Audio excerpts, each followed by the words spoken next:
Captain Marcus Kane stood motionless beside the golden throne as Queen Victoria prepared to address the assembly of captured prisoners. The grand hall stretched before them, marble columns reaching toward painted ceilings that depicted centuries of human achievement among the stars. 37 beings from various worlds knelt in chains, their heads bowed in defeat after the failed rebellion on Centauri Prime. The Queen's voice carried across the silent chamber. "You stand accused of terrorism against the United Human Colonies. Each of you will state your name and homeworld for the court record." Marcus kept his expression neutral, scanning the prisoners with trained precision. His hand rested near his weapon, though he doubted any of these broken souls posed immediate danger. The rebellion had lasted 3 months before colonial forces overwhelmed their positions. Now they awaited judgment in the heart of human power. One by one, the prisoners spoke their names. Marcus noted each response, cataloging potential threats and escape risks. The 15th prisoner lifted his head slightly, revealing weathered features and steel-gray eyes that seemed familiar. Something stirred in Marcus's memory, but he maintained his professional stance.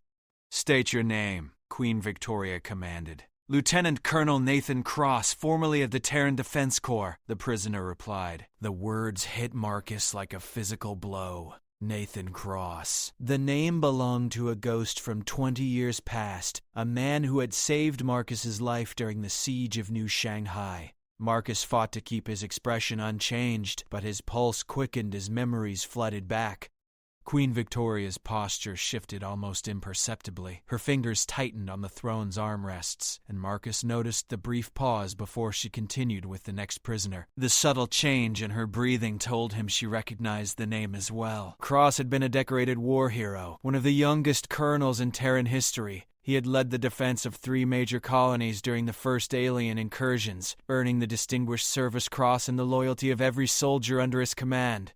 Marcus remembered the man's tactical brilliance, his unwavering dedication to protecting civilian lives. The Queen's voice remained steady as she proceeded through the remaining prisoners, but Marcus caught the slight tremor that betrayed her composure. When the last name was recorded, she leaned back in her throne, studying the group with calculating eyes. "Nathan Cross," she said finally. "Step forward." Cross rose slowly, his chains clinking against the marble floor. Age had marked his face with deep lines, and his once powerful frame showed the wear of years spent in exile. Yet his posture remained military straight, shoulders squared with the dignity of a man who had never forgotten his training. "You were reported dead after the Battle of Kepler Station," Queen Victoria observed. "Your memorial stands in the Hall of Heroes. How do you explain your presence among these terrorists?" Cross met her gaze without flinching. "I survived the explosion that destroyed my ship. Pirates found me drifting in an escape pod 3 days later. They sold me to slavers on the Outer Rim." The court remained perfectly silent. Marcus could feel the tension building like static before a storm. Several ministers shifted uncomfortably in their seats, recognizing the implications of Cross's words. "You escaped slavery only to join rebels fighting against your own species?" The Queen's tone carried disbelief and something deeper. "I joined people fighting for freedom," Cross replied. "The same freedom I once defended as an officer in your service." Marcus saw the Queen's jaw tighten. The weight of history pressed against the present moment, threatening to shatter careful political arrangements. Cross had been more than a decorated officer. He had been the Queen's personal military advisor during the early years of her reign, back when she was still a princess learning to navigate the complexities of interstellar politics. "Your Majesty," Chancellor Morrison interrupted from his position beside the throne.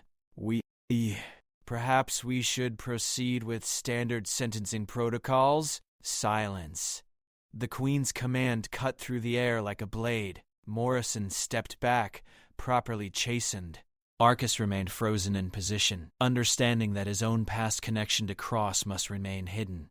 The court could not know that the captain of the Royal Guard owed his life to a man now labeled a terrorist. Such knowledge would destroy his career and potentially compromise the Queen's security. Yet something in Cross's eyes suggested he recognized Marcus as well. The slight nod was barely perceptible, a greeting between old soldiers that carried 20 years of unspoken understanding.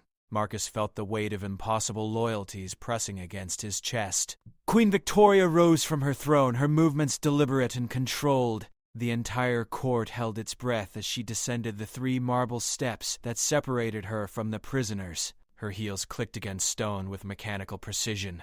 She stopped directly in front of Nathan Cross, studying his face with an intensity that made the surrounding air feel electric. Marcus could see her hands trembling slightly, though he doubted anyone else noticed the minute detail.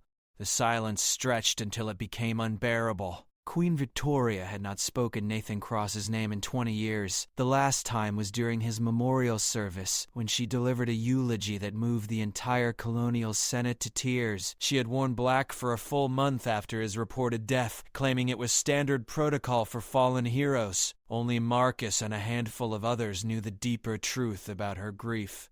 Cross had been her closest advisor during the critical early years of human expansion. More than that, he had been her friend, her confidant, and according to palace rumors that Marcus had worked hard to suppress, something approaching a romantic interest before duty and circumstance pulled them apart. Now he stood before her in chains, accused of crimes against the very government he had once served with distinction. The irony was not lost on anyone present, though few understood the personal stakes involved. "You look older," the Queen said quietly. "As do you, Victoria." The use of her personal name sent ripples through the assembly. Ministers exchanged alarmed glances, and Marcus felt his hand instinctively move toward his weapon. No prisoner addressed the Queen with such familiarity and lived to tell about it. Yet Queen Victoria made no move to rebuke him. Instead, she circled him slowly, her eyes never leaving his face. 20 years of believing you were dead," she murmured. 20 years of wondering what might have been different if you had survived Kepler Station. "Would it have changed anything?" Cross asked. The question hung in the air like a challenge. Marcus knew the Queen was thinking about the policies that had driven Cross to join the rebellion. The harsh treatment of Outer Rim colonies, the exploitation of alien worlds, the gradual transformation of human expansion from exploration to conquest. Cross had always advocated for diplomatic solutions over military ones. His reports had consistently warned against the aggressive expansion policies that now characterized human colonial strategy. Perhaps if he had lived, if his voice had remained in the Queen's council, things might have developed differently. "I don't know," she admitted, "but I know what I must do now." Chancellor Morrison stepped forward anxiously. "Your Majesty, we should consider the political implications of any decision regarding this particular prisoner." "The political implications," she repeated slowly. "Yes, I'm sure there are many. Tell me, Nathan, what did you hope to accomplish by joining this rebellion?" Cross straightened his shoulders. "The same thing I always tried to accomplish as your officer.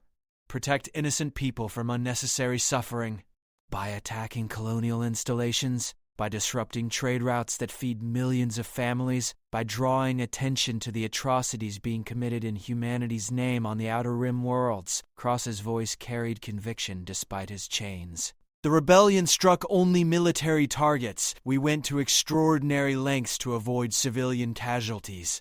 Marcus remembered the intelligence reports. The rebels had indeed shown unusual restraint in their operations, often abandoning advantageous positions rather than risk harm to non-combatants. Such behavior was consistent with Cross's military philosophy. Queen Victoria resumed her circling, each step measured and deliberate. "You expect me to believe this was some noble crusade? I expect nothing from you except the same justice you would show any other prisoner," Cross replied.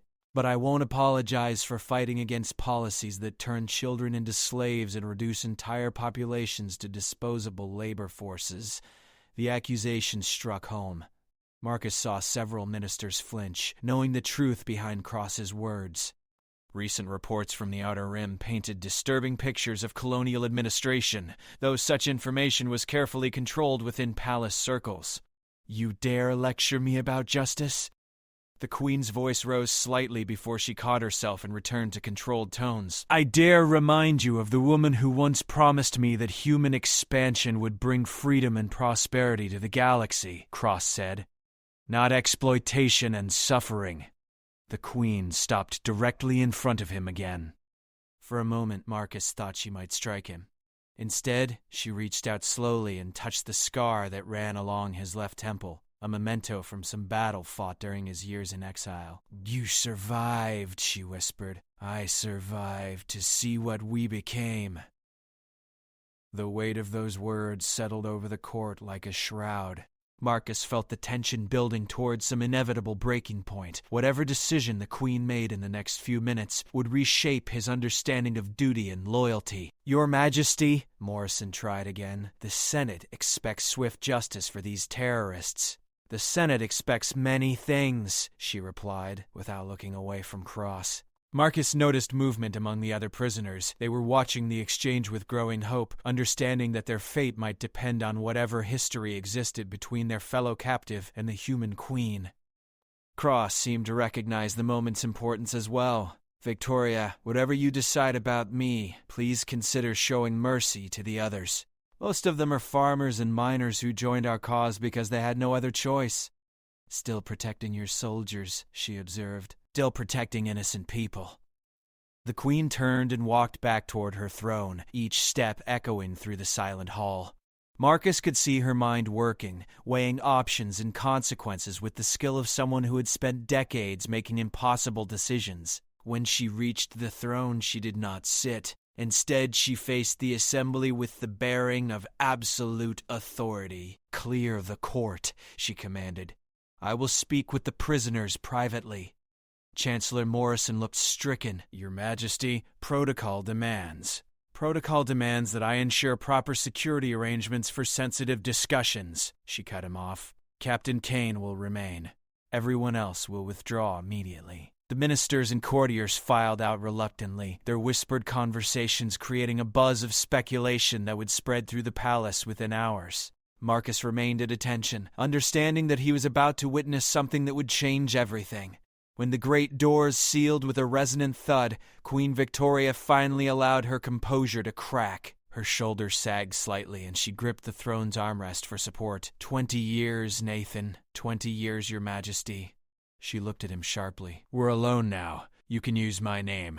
Cross studied her face, searching for something Marcus could not identify. 20 years, Victoria. What have we become?"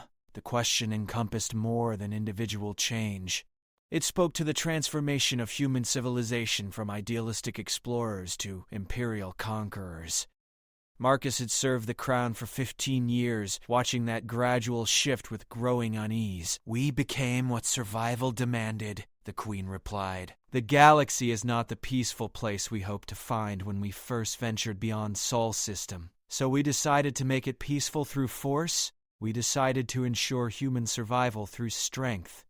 Her voice carried the weariness of someone who had made too many difficult decisions. "You don't know what threats we faced, Nathan. The reports that never reached public knowledge. The alien empires that view humanity as an infection to be eliminated." Cross shook his head. "I know about the Zephyrian Consortium and their slave markets. I know about the mining operations that work children to death in asteroid belts. I know about the forced relocations that separate families across light years of space. Those are necessary sacrifices for the greater good." "Whose greater good? The wealthy families who profit from colonial exploitation? The corporations that strip planets bare and move on to the next target?" Marcus had heard these arguments in various forms throughout his service. The tension between idealism and pragmatism had grown more acute with each passing year as human expansion brought both opportunities and moral compromises. Queen Victoria moved closer to the prisoners, studying each face with careful attention. "What would you have me do, Nathan? Release known terrorists to return to their rebellion? I would have you remember the woman who once told me that power without conscience is tyranny." Cross replied, "These people fought because they had no other way to be heard. Give them a voice, and the rebellion loses its purpose. You're asking me to negotiate with terrorists. I'm asking you to negotiate with human beings who want the same things you once claimed to support. Freedom, dignity, protection from exploitation." Marcus watched the Queen wrestle with competing impulses. Her training and experience demanded swift, decisive action against threats to colonial stability. Yet something in her expression suggested that Cross's words were awakening memories she had tried to suppress. "The Senate will never accept negotiations with rebel forces," she said finally. "The Senate doesn't have to accept it if they don't know about it." Cross's voice carried a hint of his old tactical cunning. Prisoner exchanges happen regularly. Transport accidents occur during transfers to penal colonies. Records can be lost or misfiled. The suggestion bordered on treason, yet Marcus found himself hoping the Queen would consider it. He had seen enough intelligence reports to know that many of these prisoners were indeed farmers and miners driven to desperation by colonial policies. Queen Victoria was quiet for a long moment, staring at the ornate ceiling as if seeking guidance from the painted stars above. When she finally spoke, her voice was barely audible. If I did such a thing, if I found a way to show mercy to these people, what guarantee do I have that they wouldn't simply return to rebellion?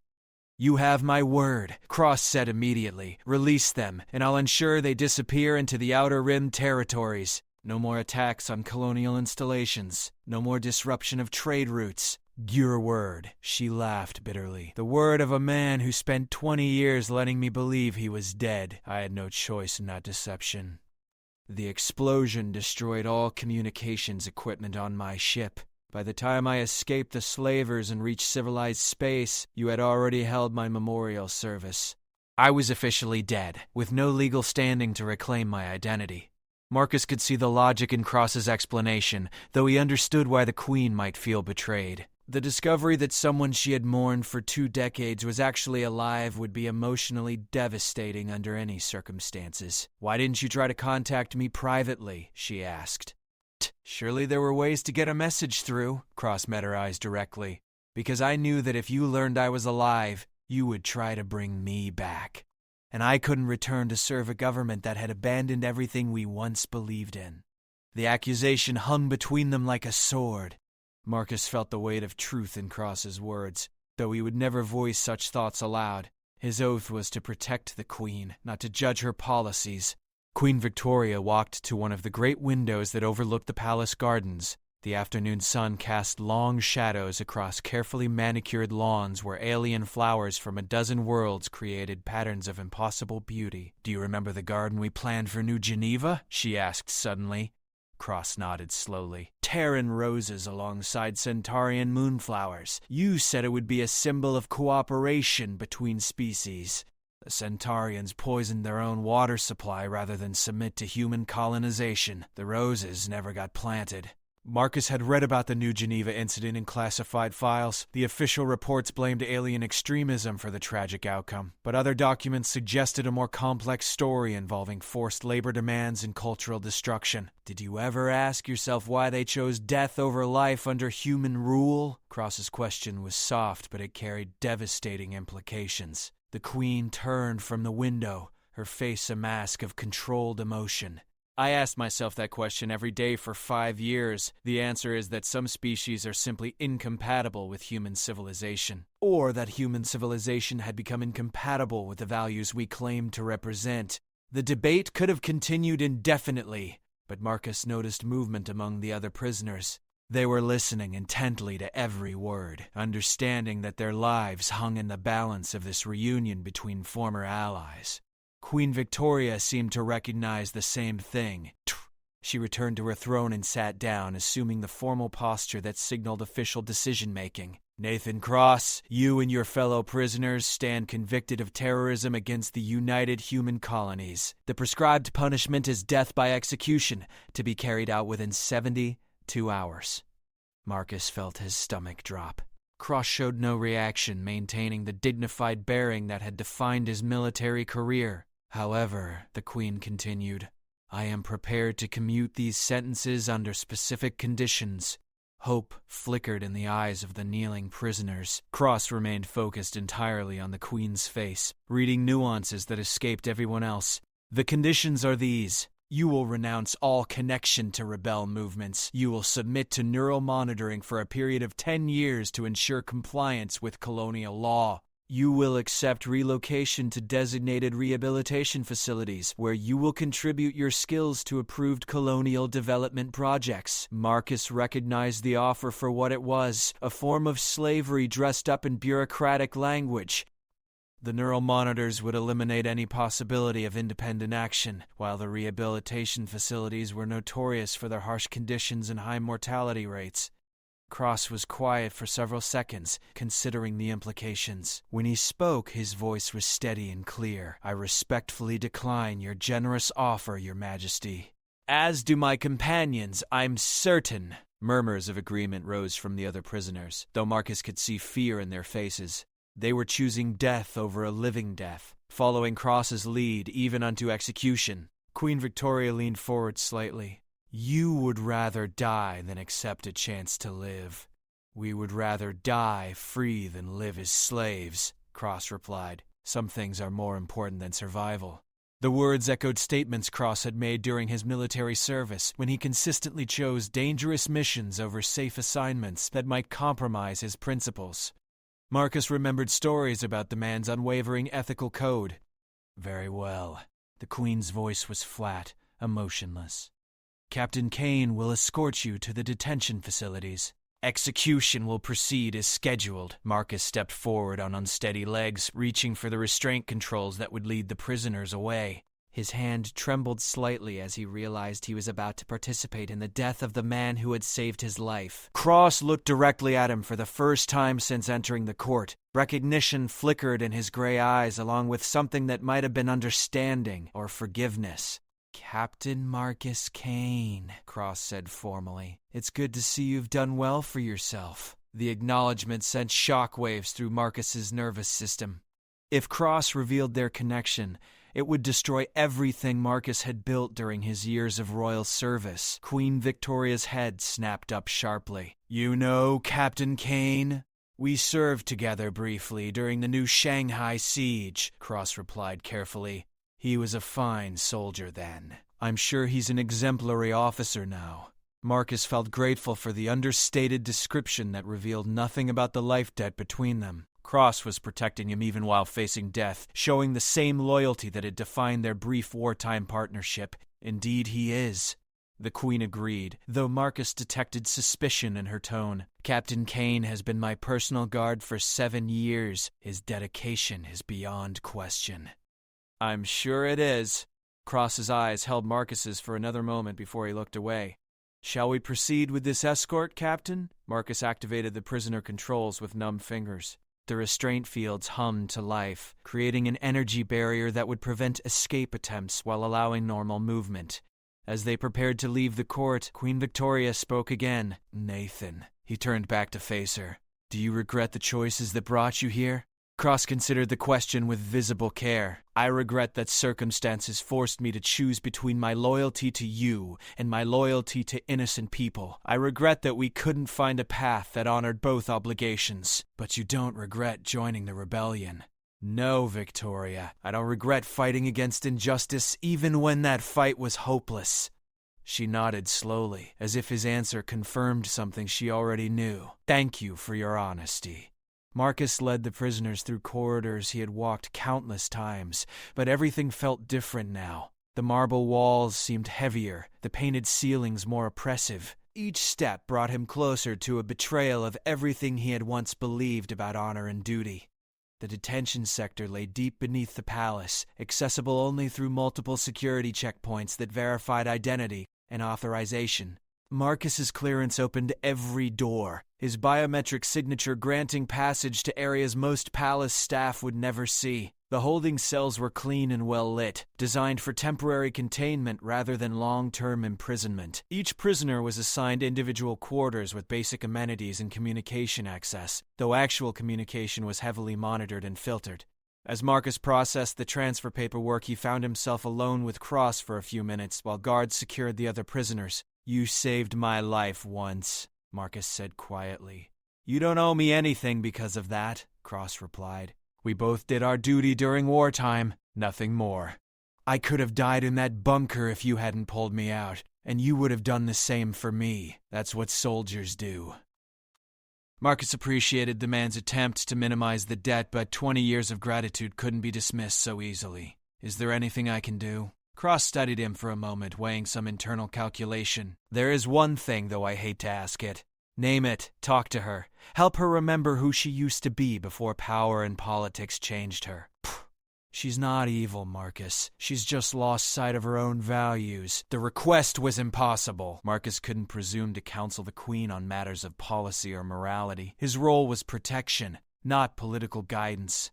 Yet something in Cross's eyes suggested he understood the futility of his own request. Perhaps he was simply hoping that their conversation might plant seeds of doubt that would eventually grow into wisdom. "I'll do what I can," Marcus promised, though he had no idea what that might involve.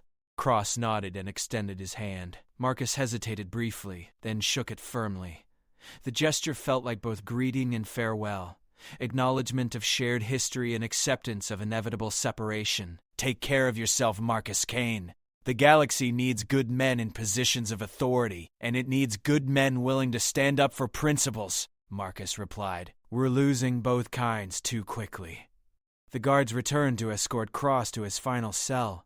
Marcus watched through reinforced glass as the man who had once commanded the respect of entire armies was reduced to a number in the colonial justice system. Walking back through the security checkpoints, Marcus felt the weight of impossible choices pressing against his consciousness. His oath bound him to protect Queen Victoria from all threats, both physical and political. Yet Cross's words had awakened doubts about the very system he served. The Queen was waiting for him in her private study when he returned to the upper levels. She stood before another window, this one overlooking the spaceport where ships arrived daily from across the human colonies. "How did he seem?" she asked without turning around, resigned to his fate, unrepentant about his choices. "Did he say anything else about our shared history?" Marcus chose his words carefully. "He spoke of regret that events had driven you apart. Nothing more specific than that." She was quiet for several minutes, watching shuttles descend through the atmosphere with practiced precision. Each vessel represented thousands of tons of resources flowing toward the capital world, wealth extracted from distant colonies through systems Cross had died fighting. "He was going to ask me to marry him," she said suddenly. The revelation struck Marcus like a physical blow. He had suspected some romantic connection between the Queen and her former advisor, but confirmation of such depth still felt shocking. Before the Kepler station mission, he requested a private audience. Palace protocol suggested he was planning to propose marriage. Her voice carried 20 years of suppressed emotion. "I was going to say yes." Marcus remained silent, understanding that she needed to speak these thoughts aloud more than she needed his response. Can you imagine how different everything might have been? A queen married to a military hero who advocated for diplomatic solutions over conquest. Colonial policies shaped by conscience rather than profit margins. "Your Majesty," Marcus began carefully. "Don't." She held up one hand without turning. "Don't offer comfort or reassurance. Just listen." "Yes, ma'am. I became someone I never intended to be, Marcus. Year by year, decision by decision, I traded idealism for pragmatism until I could barely recognize my own reflection. Nathan's return forces me to confront that transformation." Marcus had served under 3 different monarchs during his military career, watching each one struggle with the corrupting nature of absolute power. Queen Victoria's admission revealed a self-awareness that many rulers never achieved. The rebellion he joined wasn't really about territorial control or resource disputes, she continued. It was about the soul of human civilization, about whether we would become benevolent explorers or efficient conquerors. And now I must decide whether to execute the man I once loved for fighting against policies I myself have grown to question.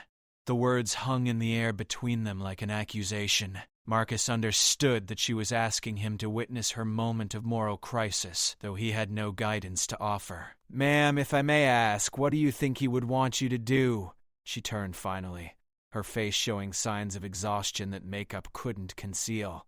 "He would want me to find a way to show mercy without compromising security. He would want me to remember that each of those prisoners is someone's child, someone's parent, someone's hope for the future. Is such a thing possible? Perhaps. There are precedents for prisoner exchanges, though none involving such high-profile cases. Transport accidents could be arranged. Records could be altered to show deaths during transfer to penal colonies." Marcus felt his pulse quicken. Your Majesty, such actions would require the cooperation of my personal guard, she finished, someone I trust absolutely to maintain discretion about sensitive security operations. The implication was clear. She was asking him to participate in a conspiracy that bordered on treason, to help her save the lives of convicted terrorists through elaborate deception. I serve at your pleasure, ma'am, he said finally. This wouldn't be an order, Marcus. It would be a request. One that you could refuse without consequences to your position or reputation. Marcus thought about Cross's words regarding the need for good men in positions of authority. Perhaps this was what he had meant. The responsibility to support moral courage when political systems failed to provide it. What would you need me to do? Queen Victoria smiled for the first time since Cross had entered the throne room. Help me save 37 lives without destroying the government that protects billions of others. The plan emerged over several hours of careful discussion. Transport schedules could be modified to route prisoner transfers through asteroid belts where pirate attacks were common. Distress signals could be delayed long enough to ensure no rescue vessels arrived in time to witness survivors. Death certificates could be filed based on debris patterns and radiation signatures. Marcus found himself admiring the Queen's tactical thinking as she worked through contingencies and cover stories. Her mind operated with the same strategic precision that had made Cross such an effective military commander. The execution order will stand officially, she explained. Public records will show that justice was carried out according to law, but the actual prisoners will be transferred to a rehabilitation facility that exists only on paper. And from there, they disappear into the Outer Rim territories with new identities and enough resources to start over. Nathan keeps his word about ending the rebellion, and we avoid creating martyrs for future uprisings. Marcus saw the elegant logic in her plan, though he also recognized the personal risks she was accepting. Discovery would mean the end of her reign and possibly her life, as Parliament would view such deception as fundamental betrayal of the Crown's authority. Why are you willing to take such chances? He asked. Because Nathan was right about one thing. Some choices define who we are more clearly than any number of careful political calculations. I don't want to be remembered as the queen who executed the man who might have saved human civilization from its worst impulses. The sentiment carried genuine emotion, but Marcus detected additional motivation in her tone. This wasn't just about saving Cross or avoiding regret. It was about reclaiming a version of herself that had been buried under years of pragmatic compromise. When do we begin? Tomorrow morning. The transport is scheduled for dawn, which gives us tonight to finalize arrangements. Marcus spent the evening reviewing security protocols and identifying potential vulnerabilities in their plan. Every detail had to appear routine. Every deviation from standard procedure had to have plausible explanation. As he worked, he found himself thinking about the conversation he would have with Cross before the false transport began. The man would need to understand what was happening without explicit disclosure, in case monitoring systems captured their exchange.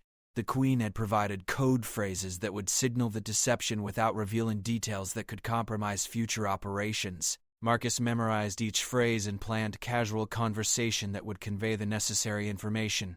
Dawn came gray and overcast, with heavy clouds that would help conceal the transport route from casual observation. Marcus arrived at the detention sector early to oversee final preparations. Cross was awake and dressed in standard prisoner clothing when guards brought him to the transfer staging area. The other prisoners looked fearful but resigned, following his calm example. Captain Kane, Cross acknowledged formally. Mr. Cross, are you ready for transport to the penal facility? As ready as anyone can be for such a journey. Marcus activated his portable datapad, reading from a security script that was partly genuine and partly performance. Transport vessel Meridian will depart at 0800 hours. Estimated travel time to Kepler Mining Station is 72 hours, with routine stops for maintenance and refueling. Cross's expression didn't change, but Marcus saw understanding flicker in his eyes at the mention of Kepler Station, the site of his supposed death 20 years earlier. Will there be communication access during transport? Cross asked. Standard prisoner communication protocols apply, Marcus replied, using one of the Queen's code phrases. Though technical difficulties sometimes occur in deep space regions. Technical difficulties, Cross repeated slowly. I understand. The exchange continued with seemingly routine questions about meal schedules and exercise periods, each answer containing subtle signals about the deception ahead. Marcus felt confident that Cross understood the situation without explicit explanation. Loading the prisoners onto the transport vessel required multiple security checks and biometric confirmations. Marcus supervised each step personally, ensuring that official records would document proper chain of custody. The ship's captain was a veteran officer named Helen Torres, chosen specifically for her discretion and loyalty to the crown. She had commanded sensitive missions before, though none quite like this one. "All secured, Captain," Marcus reported formally. "Transport authorized," Torres confirmed. "Estimated arrival at designated facility in 72 hours. The vessel lifted off smoothly, disappearing into heavy clouds that would obscure its actual trajectory. Marcus watched until the last trace of engine flame vanished, then returned to file his report with appropriate authorities. 3 days later, he received word that Transport Meridian had suffered catastrophic engine failure while crossing the Kepler asteroid field. All hands were reported lost, including 37 prisoners en route to penal facilities. Queen Victoria received the news in her private study, expressing appropriate regret at the loss of life while noting that justice had been served according to law. Parliament accepted the report without question, filing it as another routine transport accident. Only Marcus knew that Transport Meridian had actually completed its journey to a hidden facility in the Outer Rim, where Cross and his companions would receive new identities and passage to worlds beyond colonial jurisdiction. 6 months later, the rebellion officially ended when remaining cell leaders announced their intention to pursue political change through peaceful means. No explanation was offered for this sudden shift in strategy, though intelligence reports noted the complete disappearance of key tactical leadership. Marcus continued his service as captain of the Royal Guard, watching Queen Victoria gradually implement policy reforms that reflected greater consideration for colonial welfare. The changes were subtle and carefully presented as security enhancements, but their effect was to reduce many of the abuses that had fueled rebel recruitment. She never mentioned Nathan Cross again, though Marcus occasionally caught her staring at the memorial statue in the Hall of Heroes. The bronze figure depicted a young colonel in dress uniform, frozen forever in an idealistic past that now seemed both distant and tragically relevant. 2 years after the false execution, Marcus received an encrypted message through channels so secure that only a handful of people could have sent it. The text was brief. "Thank you for helping her remember. The galaxy is safer because of your choices." He deleted the message immediately, but kept its meaning close to his heart as evidence that honor sometimes required deviation from written protocols. The greatest service he could provide his queen was not blind obedience, but the wisdom to recognize when conscience must override convenience. Queen Victoria grew older and perhaps wiser during the remaining years of Marcus's service, though she never again faced a choice as stark as the one Nathan Cross had forced upon her. Whether that represented success or failure in reforming human colonial policy remained a question for historians to debate. Marcus preferred to focus on immediate duties, protecting a ruler who had proven capable of growth and change when circumstances demanded it. In the end, that capacity for moral evolution seemed more important than any specific policy decision. The memorial to Nathan Cross remained in the Hall of Heroes, a reminder of sacrifice and principle that thousands of visitors viewed each year. None of them knew that the man they honored lived quietly on a farming world beyond the edge of human space, growing crops and teaching children, while the civilization he had once served slowly learned to balance power with wisdom.